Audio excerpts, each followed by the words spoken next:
Goeiemôre julle almal, baie welkom by die kerk. Dit is so lekker om julle almal hier te hê. Baie welkom ook vir almal aanlyn. Ek hoop julle geniet die diens so saam met ons. Ek het so aan begin van Desember al beplan dat ek 'n reeks wil doen eintlik oor Jesus die rede. Dis waaroor die reeks gaan. Maar dit is my so spesiaal dat ons by laaste Sondag van die jaar eintlik maar oor die kruis van Jesus kan praat. En ons gaan nie eintlik so fokus op die kruis van Jesus nie. Ons gaan eintlik die reaksie op Jesus as hoëpriester praat, maar dit is my so voorreg. So ek wil vir elkeen van julle sê baie welkom, maar my hoop is so vanoggend dat op die laaste Sondag van 2025 dat jy sal onthou dis waaroor dit gaan is. Dit gaan oor Jesus, dit gaan oor hy het gekom om die sonde weg te vat, om verlosser te wees. Dis waaroor ons vanoggend praat en my hoop so vir almal in kerk en almal aanlyn is dat jy so hierdie storie van Jesus sal bly onthou. Ek wil graag vir ons bid en dan gaan ons die diens ook so begin. Kom ons sluit die oë. Here Jesus, dankie vir wie is Here. Dis 'n voorreg Here om aan hierdie Kerstyd, hierdie seisoen Here, oor u tyd te spandeer Here. En ek bid vanoggend Heilige Gees, mag u so vir ons kom herinner Here aan die grootheid Here Jesus van u as die hoëpriester. Dankie Here dat u elkeen van ons 'n storie ken Here. Dat u by elkeen van ons wil wees vanoggend. Dis waar ons laasweek ook gefokus het. U het as seun van God gekom, Here. Omdat u naby ons wil wees. En ek bid so vanoggend, Here, mag u naby elkeen van ons wees, hier en aanlyn. En ek bid so, Here, mag u die woord vir ons oopbreek, dat daar 'n diep reaksie in ons hart sal wees, soos ons op u fokus in hierdie seisoen. Mag u verheerlik word in hierdie tyd saam, Here, en mag u so tasbaar hier teenwoordig wees. Ek kom vra dit, Here, in Jesus naam. Amen. Amen. Nou, ek wil dalk net iets regstel van laasweek. Ek het laasweek gepreek oor die seun van God. En dit was my so lekker, dit was my voorreg. Maar ek het met 'n oom na kerk gesels en daar was moontlike onduidelikheid wat ek net wil uitklaar. Ek het erg gepreek oor die seun van God beteken dat hy dieselfde natuur as God. En dit beteken nie in die konteks soos ons, ek het nog na my dogtertjie verwys as kinders in die mate dat hy minder is as God nie. Maar ek wil tog sê hy was ook die seun van God. Dit is belangrik, wil ek hierdie sê. In die Ou Testament staan nie baie verwysings na God as Vader nie, maar Jesus kom in die Nuwe Testament en hy verwys in die 4 evangelies en Johannes by verre die meeste 165 keer na God as Vader toe. En so dit maak die storie van Jesus as die seun van God soveel meer persoonlik dat hy ook funksioneer as die seun van God, soos wat ons seuns en dogters van God wil wees. So net om dit duidelik maak, ek wil glad nie vir Jesus en daarop sy hom ontneem van daai karakter ook nie. Maar vandag gaan ons kyk na Jesus as hoëpriester. Nou, ek weet Paasnaweek gaan oor die kruisiging van Jesus eens. En dis 'n spesiale naweek waar ons die kruis van Jesus oor praat, maar ek dink in Kerstyd wanneer ons opgewonde raak oor die koms van Jesus, moet ons weet dat hy het gekom, soos ons laasweek gesê het, om die seun van God om naby sy mense te wees, die perfekte lewe te leef, sodat hy die hoëpriester kon wees. En so wanneer ons die geboorte van Jesus in Kerstyd vier, dan moet iets in ons hart wees wat weer raak aan Here Jesus. Dis 'n voorreg dat ek U kan ken. Dis 'n voorreg dat ek U kind genoem kan word. Reeds oor wat U kom doen het as mens, as voorloop Here, sodat U goed genoeg was, goed gekeer kon wees om die hoëpriester te kon word. En so ek wil vanoggend dalk net inleidend na 'n paar gedeeltes kyk wat definieer hoekom hy hoëpriester moes wees en waar Hebreërs vir ons mooi kom verduidelik wat dit beteken, maar ek wil dan eintlik bietjie meer tyd spandeer aan wat moet ons reaksie wees in hierdie seisoen. As die laaste Sondag van 2025 is my hoop sodat ons almal sal evalueer. Here, help ons dat ons by die reaksie sal uitkom waaroor die engele geskryf het toe Jesus gebore is. Petrus het Kersdag geraak in Lukas 2 en ons gaan by die tweede gedeelte van die boodskap baie oor Lukas 2 gesels, maar ek wil begin eintlik net die prentjie van Jesus as hoëpriester definieer en die vraag eintlik net beantwoord, hoekom moes hy dit wees? Hoekom moes hy kom sterf? Kom ons maak dit nie ver nie, kom ons maak dit net, hoekom moes hy vir my kom sterf het? Want ons kan die beste persoon wees en met die grootste respek wil ek sê, jy het ook nodig gehad dat Jesus jou hoëpriester moes wees. Romeine 5, skryf Paulus, ons gaan nogals baie in Romeine en in Hebreërs wees vandag, as julle van daai boeke hou. Maar Romeine kom Paulus en hy skryf Romeine 5 vers 12, hy sê verder dit nog, deur een mens, Adam, het die sonde in die wêreld gekom en deur die sonde die dood. En so as gevolg van die sonde van Adam het ek en jy deel aan hierdie sonde en deel aan die dood. Maar dan skryf hy so mooi, hy sê, en so het die dood tot al die mense deurgedring, en daarom het almal gesondig. Vriende, ons almal het in sonde groot geword, ons almal het sonde, en of jy nou 'n goeie en 'n oulike mens is, dis nie waar hierdie gaan oor, ons het die merk gemis om by God te wees. Ons is nie heilig soos hy nie, sonde het gemaak dat ons dood geword het, geestelik dood. In Romeine 3 skryf Paulus, hy sê almal het gesondig en het nie deel aan die heerlikheid van God nie. Ons het nie deel aan hom nie. Dis hoekom Jesus moes gekom het sodat ons weer kan deel hê aan God. En so in Hebreërs skryf hy, Hebreërs 2 vers 14 sê, die skrywer van Hebreërs sê, aangesien hierdie kinders mens van vlees en bloed is, die hele vorige gedeelte gaan oor hoekom Jesus gekom het, en hy het nie vir engele gekom, hy het vir die mense gekom. Maar dan sê hy, aangesien hierdie kinders mens van vlees en bloed is, het hy ook net soos hulle mens geword. Dit het hy gedoen om deur sy dood, die een wat mag het oor die dood, dis die duiwel, te vernietig. Dis wat Jesus gekom het, hy het gekom om die duiwel te vernietig. En om hulle wat uit vrees vir die dood, hulle hele lewe lank in slawerny was, te bevry. Jesus het gekom om ons vry te maak van vrees en die mag van dood, sodat ons eintlik in volheid saam met hom kan lees. En dis, ons gaan by die reaksie van dit uitkom. Vers 17 gaan aan, hy sê, daarom moes Jesus in elke opsig aan sy broers gelyk word, sodat hy 'n barmhartige en getroue hoëpriester voor God kon wees, om die sonde van die volk te versoen. Nou, ons het dit laasweek gesê, barmhartig beteken eintlik die oordeel wat jy verdien, dit weerhou ek. En so, hy was 'n barmhartige hoëpriester, wat sê dat die oordeel wat hy vir ons kon gegee het, het hy weerhou en eintlik in sy genade op hom geneem, sodat ons hom kan ken. Maar dit skryf hier, sodat hy 'n barmhartige en getroue hoëpriester voor God kon wees, waardig verklaar kon word voor God, sodat hy die sonde van die volk kon versoen. Vers 18, omdat hy self versoek is en gelei het, kan hy die help wat versoek word. Die hoofstuk 4, of kom ek lees hier Romeine 5, vers 18, bietjie verder in die gedeelte wat ons nou gelees het, skryf Paulus, soos een oortreding gelei het tot die veroordeling van alle mense. Dis wat ek en jy verdien, vriende, is veroordeel. Ons verdien die dood. Dis wat hy in Romeine 6 ook sê. Ons verdien die oordeel. Ons verdien die oordeel van God as gevolg van ons sondes. Maar hy sê, soos een oortreding gelei tot veroordeling vir alle mense, so het een daad van gehoorsaamheid van die Here Jesus, dis ook gelei tot die vryspraak en die lewe vir almal. Dis waarvoor Jesus gekom het as hoëpriester, sodat ons die vryspraak en die lewe in Christus kan beleef. Hy gaan aan in hierdie gedeelte, hy sê, soos baie deur die ongehoorsaamheid van Adam sondaars geword het, so ook sal baie deur die gehoorsaamheid van die Here Jesus, die mens, vrygespreek word. En so, my vraag dalk weer eens net in hierdie seisoen, wat ons soveel goed vier, wat ons so opgewonde raak, die reeks gaan oor Jesus is die rede, is my hoop so dat ons, as ons lewe en vryheid in Jesus beleef, dat ons weer eintlik uit dankbaarheid nie anders sal kom as om vir die Here te sê, dankie Here. Dankie Here dat U die hoëpriester geword het, sodat ek in vryheid kan leef, en lewe kan beleef, soos U dit bedoel het. Hoofstuk 4 in Hebreërs vers 14 skryf, terwyl ons dan nou 'n groot hoëpriester het, wat reeds deur die hemele gegaan het, Jesus, die Seun van God, laat ons vashou aan die geloof wat ons bely. Laat ons vashou, hier aan die einde van die jaar is dit al goed dat ons weer herinner word, Here, help my dat ek sal vashou aan die geloof wat ek bely. Reeds Here Jesus, omdat U die hoëpriester is, wat uit die hemel aarde toe gekom het, dis waar ons laasweek gepraat het, gesterf het aan die kruis, die dood oorwin het, opgestaan het, en weer hemel toe gegaan het, waaroor ons volgende week gaan praat, wat die voorbereiding is, sodat ons al kan wees. Laat ons vashou aan die geloof wat ons bely. My hoop so is, om jou aan te moedig in hierdie Kerstyd, is weer te herinner, Jesus is die rede, ou vriende, kom ons bly vashou aan Jesus, hier aan die einde van die jaar, kom ons bly vashou, maak nie saak wat die storie is, maak nie saak wat die omstandighede is, maak nie saak wat die situasie is, en Here, help my dat ek dink so aan prys, toe ons dit sing, Here, of dit nou hoog is, en of ons laag is, of die bergtop is, en of ons in die vallei is, Here, help my dat ek sal bly vashou aan die geloof wat ek bely. Die hoëpriester, vers 15, wat ons het, is nie een wat geen medelee met ons swakhede kan hê nie. Hy was immers in elke opsig net soos ons aan versoekings onderwerp, maar hy het nie gesondig nie. En omdat hy nie gesondig het nie, kon hy die hoëpriester wees. Maar vriende, hier is so mooi, as hoëpriester het God medelee met my en jou. En so my hoop so in hierdie seisoen is dat ons sal, Here, help my dat ek onthou, dit is wie U is. U is nie net die seentjie wat gebore is in 'n stal, in 'n krib. En ek vat niks weg van dit is vir ons die wonderlikste geskenk, dat Jesus gekom het, en die minste was in daai omgewing, en die grootste werk vir my en jou kom doen het. Maar dat ons ook sal sê, Here, help my dat ek besef, Here, U is 'n God wat medelee het my, en U daai, as tot eindtyd volbring, Here, totdat U aan die kruis gesterf het.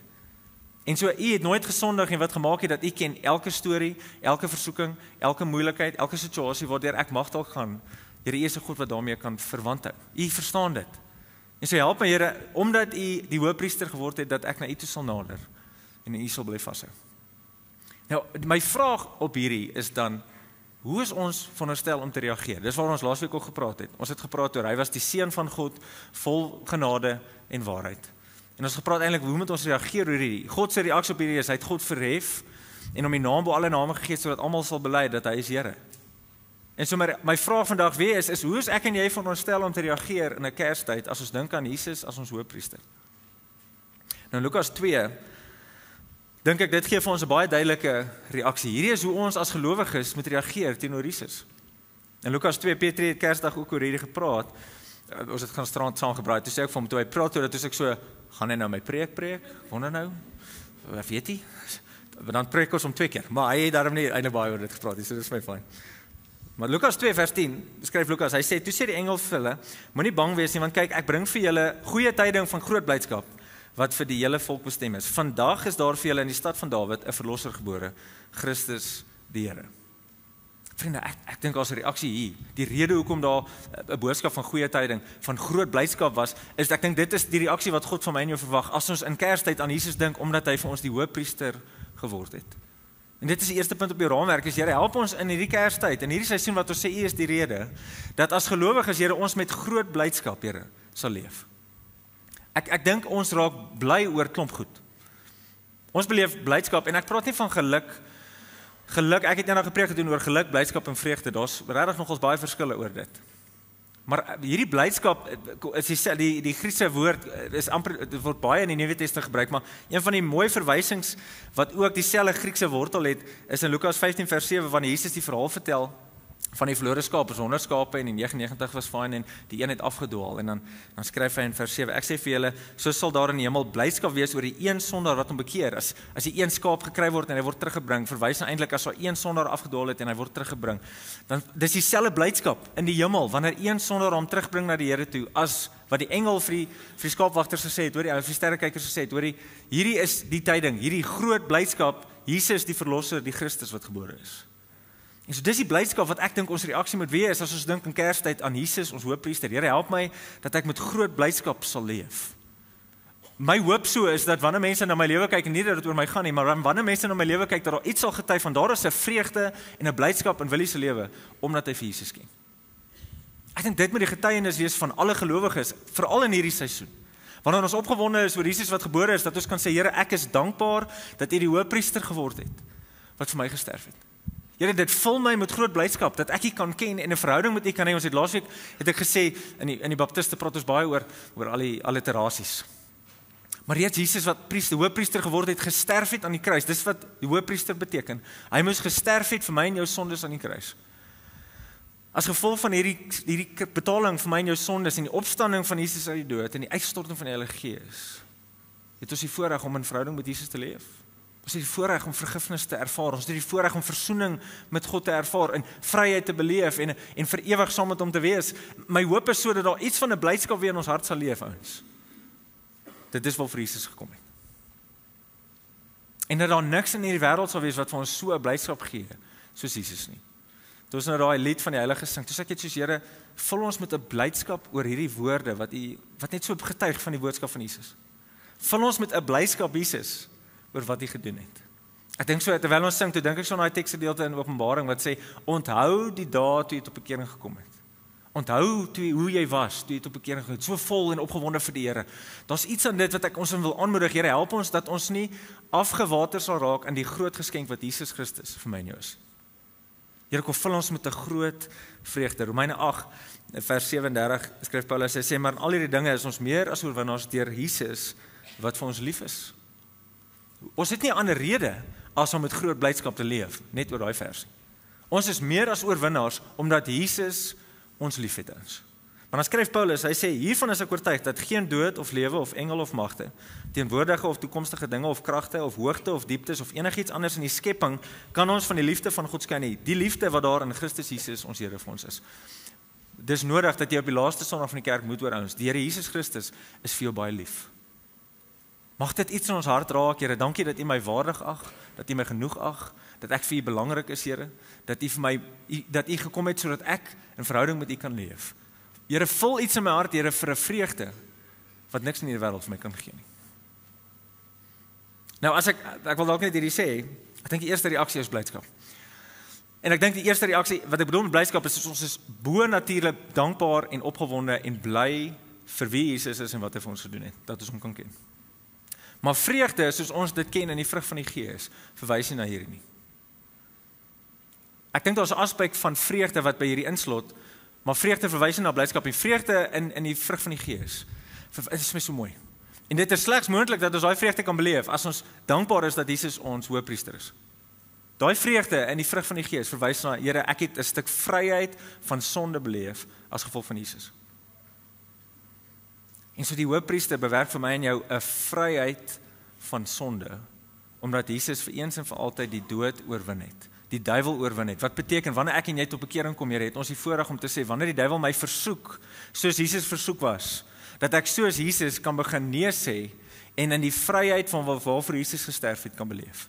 Ek dink dis 'n tweede rede hoekom al blydskap in my en jou lewe kan wees. Ons kan breek met sonde, en ons kan breek met versoekings, en ons kan breek met verslawings, sodat ons by die vryheid, die lewe waarvoor Jesus vir my en jou gesterf het, dat ons dit kan beleef.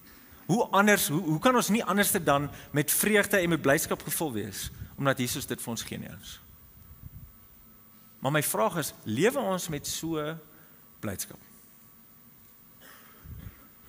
My hoop so in hierdie seisoen is dat ons sal terugkom hier. Here, maak dit weer vir my bekend, hoe groot die werk is, wat jy as hoëpriester vir my gedoen het. Ek dink die tweede reaksie, wat ons net uit Lukas 2 lees, dit sê, toe sê die engel vir hulle, moenie bang wees nie, kyk, ek bring vir julle goeie tyding van groot blydskap, vul ons met 'n opgewondenheid, Here, en verwagting. En dan sê hy, vandag is daar vir julle in die stad van Dawid 'n verlosser gebore. Nou, verlosser in sy eenvoud, vriende, beteken, God maak ons los van ons sonde af. Hy maak ons los van die impak van sonde, hy maak ons los van die resultaat van sonde, hy maak ons los van die destination van sonde, die destinasie klink nie vir my reg, maar hy maak ons los waartoe ons sou gaan as gevolg van sonde. Hy maak ons los. Ouens, as jy vir Jesus ontmoet het, dan ontwikkel daar so 'n dankbaarheid, soos Here, daar is absoluut niks wat ek kon gedoen het, sodat ek nie so intoe moes gegaan het. En so wanneer ons aan die Kerstyd dink, is my hoop so die tweede reaksie, dat daar 'n dankbaarheid in ons hart sal leef, dat Jesus ons kom losmaak het ons. Daar's 'n dankbaarheid, Here, dankie dat U my in my sonde gesien het en gekies het om iets te doen. U het my kom losmaak, Here, U het my kom vrymaak, U het my kom verander en kom vernuwe, sodat ek kan wees wie U bedoel het ek moet wees in verhouding met U. Romeine 5. Ek is nogals baie in Romeine 5. Jy kan dit bietjie gaan bestudeer hierdie week as jy wil, maar in vers 10 en 11 skryf Paulus, aangesien ons toe ons nog vyande was van die Here, deur die bloed van sy seun met God versoen is, staan dit soveel vaster dat ons nou dat ons versoening met Jesus het, deur die lewe van sy seun gered sal word. Maar dit is nie al nie, ons verheug ons ook in God, deur ons Here Jesus Christus, deur wie ons nou versoening ontvang het. Vriende, daar moet iets van 'n, Here, ek verheug my dat ek met U kan praat. Ek verheug my dat ek aan die liggaam kan behoort waarin ek kan wees. Ek verheug my dat ek die waarheid kan ken, Here, en hierdie waarheid, hierdie woord en verhouding met Jesus Christus my kan vrymaak. Ek verheug my. Verheug jy jou nog so, ouens, oor Jesus? Ek dink nou, wil nou 'n storie, wonder ek moet ek die storie vertel. Ek dink so aan die oggend, party ouens maak Kersgeskenke op ou Kersoggend oop, of ou Kersaand, party ouens Kersoggend, Kersaand, maak nou nie daar saakie, maar my pa kuier 'n bietjie by ons en hy sê nou die dag, dis so universeel. As jy nou geskenk kry met Kersfees. Dit is so universeel vir alle mense, of jy hou van geskenke of nie van geskenke nie. Dit is so universeel, as jy 'n geskenk kry en jy maak hom oop, daar's so verwagting. So, het hulle geluister wat ek gesê het? Is dit wat ek hoop dit is? Is dit... Maar party mense se gesigsuitdrukking is dalk nou nie so goed in daai opsig nie. Laat ek net dalk dit sê. Okay, party van julle weet eers. Maar daar's universeel, voordat jy weet wat die geskenk is daar iets by jou van soos, Jesus, ek is opgewonde. Ek kan nie wag nie, ek sien so uit. Yes, net so. Ons sien so uit. En ek dink dit is vir ons as gelowiges moet wees oor die groot geskenk van die Here Jesus. Is ook okay. Ek dink ons moet ons so verheug. Uit dankbaarheid vir die Here, net soos Here, dankie vir dit wat U gedoen het en dat ek U so kan ken en verhouding met U kan leef. As dit ons verheug. Romeine, as ons in dankbaarheid teenoor die Here leef vir die hoëpriester wat is, dink ek, die reaksie wanneer ons in dankbaarheid leef is soos ek skaam my nie vir die Here nie. Paulus skryf Romeine 1, hierdie baie bekende gedeelte, vers 16, hy sê, ek skaam my nie oor die evangelie nie, want dit is die krag van God tot die redding van elkeen wat glo. In die eerste plek die Jood, maar ook die nie-Jood nie. In die evangelie kom dit juis tot openbaring dat God mense van hulle sondes vryspreek enkel alleen omdat hulle glo. Dit is soos daar geskrywe staan, elkeen wat deur God vrygespreek word, is omdat hy glo sal lewe. Ek dink as daar dankbaarheid in ons hart is, ouens, is die reaksie vir Jesus as hoëpriester in hierdie seisoen, is daar iets van, ek sal my nie skaam vir die evangelie nie, ek sal my nie skaam vir Jesus nie. En iets van hierdie dankbaarheid kweek iets van 'n geloof, iets van 'n boldness in ons, soos Here, ek kan nie anderster as om met groot blydskap en met 'n groot geloof te leef, as gevolg van wat U gedoen het. My hoop so is dat ons as kerk, dat ons by hierdie sal uitkom en by hierdie sal bly, want ek sê nie dit is nie so nie. My hoop is so dat ons wel sal evalueer, Here, leef ek nog met so 'n dankbaarheid vir wat U vir my gedoen het, dat ek sal besef dat dit is by verre die grootste geskenk wat ek nog ooit kon gekry het. Help my, Here, dat ek nie sal skaam wees oor dit nie. Inteendeel, wanneer ek en jy baie oulike geskenke kry, dan wys ons dit vir almal. Laat ons ook net dit sê, okay? As ons nou die oulike ding gekry het, of die mooi, of die lekker, ons wys dit vir almal. Ons sit dit op ons WhatsApp status, ons sit dit op Facebook, al die ouer mense, en Instagram, en jonger mense, ons sit dit oral. En tog, wanneer ons oor die geboorte en die kruisiging en opstanding van die Here Jesus praat, dan is dit, vir baie van ons is dit iets wat ons nie deel. Dis nie iets wat ons eers noodwendig wys ons is so opgewonde nie. Mag dit ons hierdie jaar verander. Here, help ons dat dit iets in ons hart sal verander, dat daar 'n dankbaarheid sal wees, dat ons U sal ken. Hebreërs 12 vers 28 skryf, laat ons wat 'n onwankelbare koninkryk ontvang het, dan nou dankbaar wees. Laat ons God dankbaar dien met eerbied en ontzag soos hy dit wil, want God is 'n verterende vuur. Hierdie koninkryk waardeur ek en jy deel word, vriende, is 'n onwankelbare koninkryk. Dis nie iets wat iemand van ons kan wegvat nie. Hoekom sal ons nie anderster as met dankbaarheid God wil dien en met grootste ontzag wil volg nie? My hoop is so dat hierdie ons reaksie sal word. Hierdie reaksie sal vermeerder uit 'n dankbaarheid vir wie Jesus is en wat hy gedoen het. En so Paulus skryf in 2 Korintiërs 4, dis een van my gunsteling hoofstukke in Korintiërs, maar 2 Korintiërs 5 vers 14, dan sê hy, die liefde van Christus dring ons omdat ons tot die insig gekom het dat een vir almal gesterwe het, en dit beteken dat almal gesterwe het. Hy praat van Jesus as hoëpriester wat vir ons gesterwe het. Maar dan sê hy vers 15, en hy het vir almal gesterwe sodat die wat lewe, en hy praat van in God Christelik, geestelik nuut gemaak is, wat geestelik lewe saam met Christus, nie meer vir hulle self moet lewe nie, maar vir hom wat vir hulle gesterf het en uit die doodheid opgewek is. Wanneer ek en jy dankbaar is vir die verlossing van Jesus, ouens, dan word hierdie ons waarheid. 2 Korintiërs 5 vers 15. Here, help my dat ek nie meer vir myself sal lewe nie, maar vir U. Met dankbaarheid, sonder skaamte, verheug, vol blydskap, Here, sodat wanneer mense my raakloop, dat hulle nie anders sal kan om te sê, daai persoon, daai ken vir Jesus. Daai vrou, daai jong meisie, sy ken vir Jesus. Want die manier hoe hulle opgewonde raak oor wat hy vir hulle gegee het, daar's nie iets wat hierdie wêreld met dit kan vergelyk. Ek dink dis wat dit bedoel is, wat die engel eintlik voor Jesus se geboorte al bedoel het, ons as kerk se reaksie 2000 jaar na Jesus eintlik gekom het, nog steeds moet wees. Ek dink dis hoe ons geken word as volgelinge van Jesus, is om met dankbaarheid vir hierdie verlossing in Jesus te leef. Maar dan dink ek is daar 'n derde reaksie. Ek dink die eerste reaksie is om met groot blydskap leef, om met 'n diep dankbaarheid wees vir hierdie groot geskenk wat God vir ons gegee het. Maar dan is daar 'n laaste reaksie. Ek dink net so 'n paar verse aan in Lukas, lees ons vers 14. Wat die engele nog praat, dan sê hulle, eer aan God in die hoogste hemel. Kom ons lees die vers, hy sê, eer aan God in die hoogste hemel en vrede op aarde vir mense en wie hy welbehae het. Dit is interessant, in die week het ek 'n video gesien, iemand het dit van aangestuur, wat hy oom ook praat oor, kom ons sit vir Jesus in Kersfees.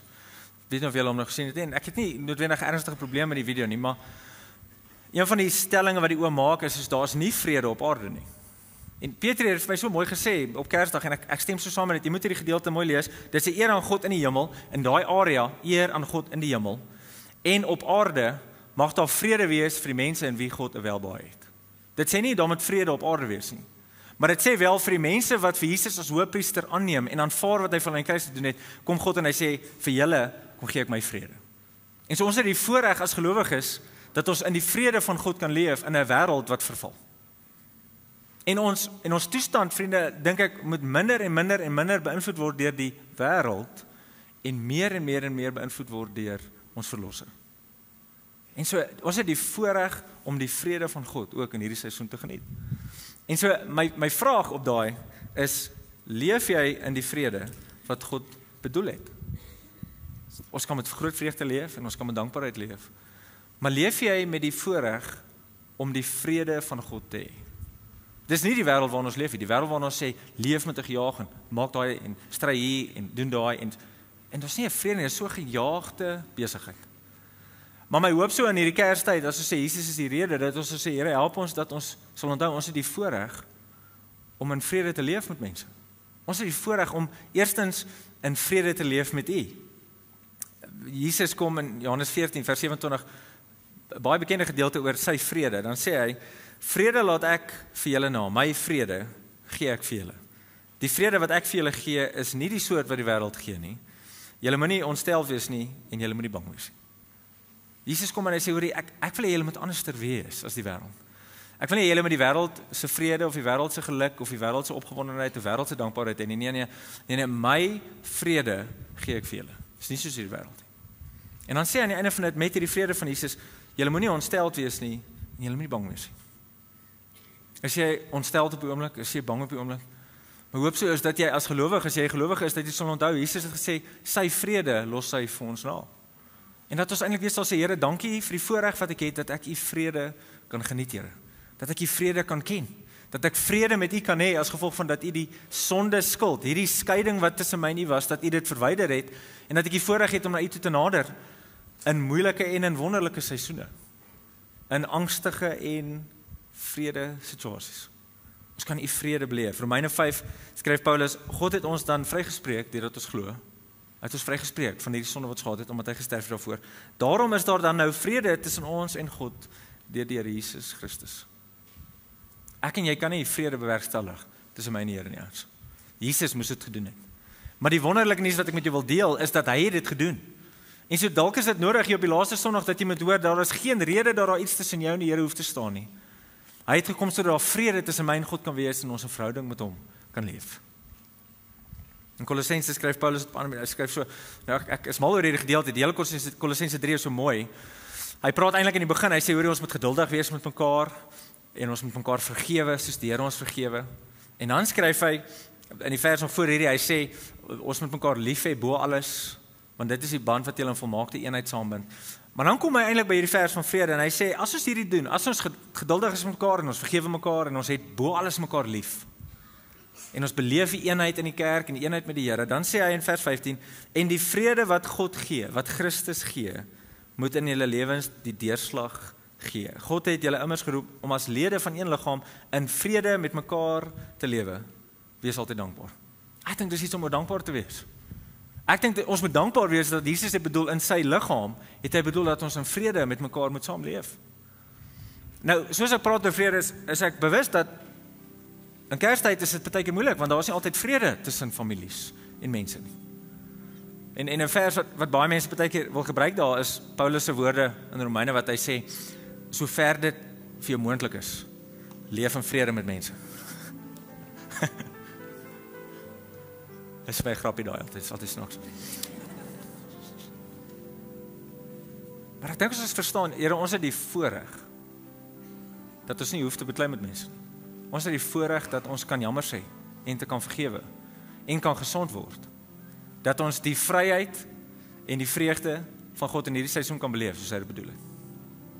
Ons het die voorreg om sy vrede te beleef. Maar dis iets wat ek hier moet kies. 'n Reaksie, vriende, is iets wat ons moet kies. En so my hoop so in hierdie Kerstyd, en ek besef, die oomblik wanneer Kersdag verby is, dink mense nie meer aan Jesus nie. Kersfees is nou verby, ons dink nou aan nuwe jaar, waar gaan ons oujaarsbraai, ons beplanning vir volgende jaar. My hoop so is dat jy so bietjie langer hierdie seisoen nog aan Jesus sal dink. En dat jou reaksie sal wees, Here, vul my met 'n groot blydskap en 'n groot dankbaarheid. En mag U vrede, Here, so in my lewe deurslag gee, Here. Dat die wêreld wanneer hulle in my lewe kyk, dat hulle U sal sien. Ek dink dis waaroor hierdie seisoen gaan ons. En so ek weet my tyd, so ek wil afsluit met 2 verse. In Galasiërs kom Paulus en hy skryf iets wat ek dink so hierdie vir my verduidelik. 'n Groot vreugde en 'n dankbaarheid en die voorreg om in die vrede van Jesus te bly. Hy sê in vers 20: die lewe wat ek nou hier leef ek in die geloof van die Seun van God, wat sy liefde vir my bewys het deur sy lewe vir my af te lê. Ek dink ons moet terugkom by soos Here, ek lewe vir U, dis waar dit gaan. En in hierdie vakansie en hierdie Kerstyd, Here, ek lewe vir U. Kom vul my, Here, met hierdie reaksies. Kom help my, Here, dat ek sal verstaan hoe groot die werk is wat U gedoen het as hoofpriester, maar dat ek vir U sal leef. En dan eintlik die vers waarmee ek wil afsluit, is Hebreërs 4. Aan die einde van daai gedeelte wat praat oor die hoofpriester van Jesus, dan skryf die skrywer van die Hebreërs so mooi reaksie. En my hoop is so dat dit ons as kerk se reaksie sal wees hier en aan aanlyn. Hy skryf, hy sê, so kom ek lees net vir julle die vers in vers 15. Vers 15 in Hebreërs 4. Skryf, die hoëpriester wat ons het, is nie een wat geen medelee met ons swakhede kan hê nie. Hy was immers in elke opsig net soos ons aan versoekings onderwerp, maar hy het nie gesondig nie. Hy het nie gesondig nie en hy het medelee met ons. En dan skryf die beskrywer vers 16. Hy sê, kom ons gaan dan met vrymoedigheid na die genadetroon toe. Dis so 'n uitnodiging. Here, ons wil met vrymoedigheid vandag na U toe gaan. Kom ons gaan met vrymoedigheid na die genadetroon toe sodat ons barmhartigheid en genade kan ontvang en so op die regte tyd gered kan word. My hoop so vir jou in hierdie seisoen is dat jy met vrymoedigheid na Jesus toe sal gaan. En hom sal vra, Here, breek vir my oop, hoe groot is die werk wat U gedoen het, sodat iets in my hart sal vol van 'n groot blydskap, 'n groot vreugde. Dat in die vryheid van Jesus, Here, dat ek met dankbaarheid sal wil leef, sodat mense iets sal sien van wie my verlosser is. En dat ons vrede sal kies. Want dit is 'n voorreg. Wat is die reaksie wat jy moet kies vandag, ons? Wil jy hierdie diens uitreik, ons? My hoop is net nie dat jy hier sal uitstap en nie verder aan hierdie sal dink nie. My hoop is dat jy sal vra, Here, help my, kom laat dit in my hart insink, Here. Wat 'n groot werk het is wat jy gedoen het as hoëpriester. En dat iets van hierdie reaksie sigbaar sal wees in hierdie seisoen waarin ons ook leef. Kom ons sluit die oë, kom ons bid. Here Jesus, dis vir ons 'n voorreg om na U toe te nader. Jakobus sê dit so mooi, Here, wanneer ons na U toe nader, dan sal U na ons toe terugnader. Here, wanneer ons U soek, U eie woorde sê so mooi, dan sal ons U vind, Here. En so vanoggend vir my en vir elkeen in hierdie kerk, elkeen aanlyn, Here, ek bid vir Here Jesus, mag U iets in ons hart weer doen, Here, dat iets wat die engele meer as 2000 jaar terug gesê het, Here, daar iets van 'n groot blydskap in ons lewe sal heers. Kom onthou ons, herinner ons, Here, help ons om te onthou, Here, hoe groot is die werk wat U gedoen het, van waar af het U ons gaan haal. Dat daar iets van 'n dankbaarheid in ons hart sal wees om te sê, Here, kom help my dat ek nie vir myself sal leef nie, maar vir U, Here Jesus. Dankie, Here, vir die voorreg dat daar 'n vrede tussen ons en U is. En dat daai vrede met U dit moontlik vir ons maak om ook met vrede met mekaar te leef. Kom help ons, Here, as ons hierdie Kerstyd vier, Here, dat ons sal kies om in vrede ook saam met mense te leef. Help ons, Here, dat ons hierdie sal vergeet, hierdie hoëpriesterrol wat U vir ons ingeneem het. Here, dat dit iets in ons hart sal raak. Ons is vir U lief, Here, dankie dat ons U kan ken. Ons eer U vir die tyd saam, Here, in Jesus naam. Amen.